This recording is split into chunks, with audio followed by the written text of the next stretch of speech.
Incoming Senator, my name is Robert Morris, and we appreciate your influence. I'm also a member of the Florida Bar, and young attorneys certainly look up to you.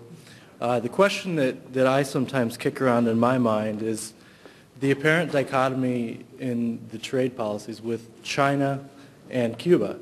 And without passing an opinion on it, there is an apparent dichotomy. And I was wondering how the leaders in the House and the Senate come to the decisions that they do. You mean trade with one and not the other?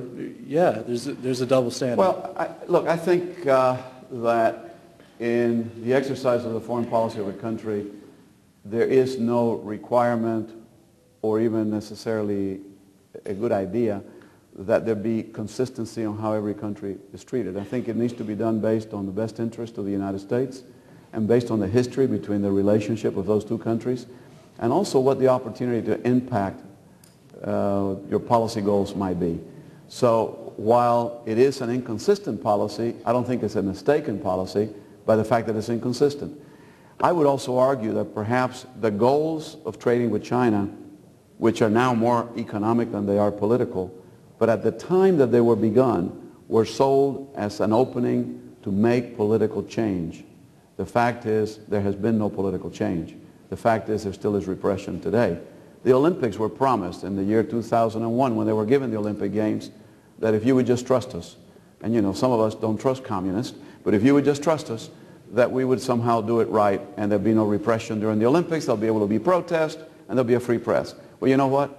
The closing ceremonies were beautiful, but there was no free press, there were no protesters permitted, and they rounded up every conceivable dissident and put him in jail. So we have made no progress whatsoever in improving the human rights condition in China, but Walmart makes money and we get a lot of cheap goods from them, and so it goes. So it is in our inherent best interest to trade with them because of what it does commercially, but not because of a larger policy goal. Cuba has no such opportunity to benefit the United States through trade, so the policy goals of political reform are more important than any economic policy.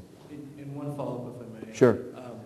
In light of the fact that there's been no progress, do you foresee yourself pushing for the U.S. to reevaluate its trade policies? Well, look, here's what I'm going to tell you, and I said the same thing this morning on the radio. I think that after the election cycle, you know, election cycles are not a great time to make public policy. A lot of things get said and done that are for the expediency of an election.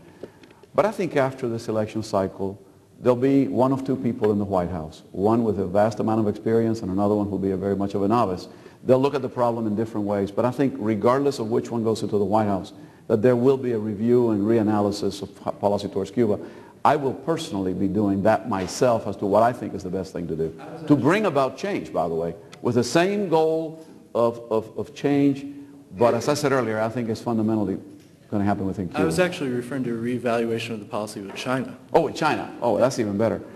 Yeah. But no, I think Cuba's policy's got to be evaluated and reevaluated because we've not been successful, you know? So we need to figure out how do we best bring about change. And towards China, no, I don't think there will be because the economic self-interest that's involved.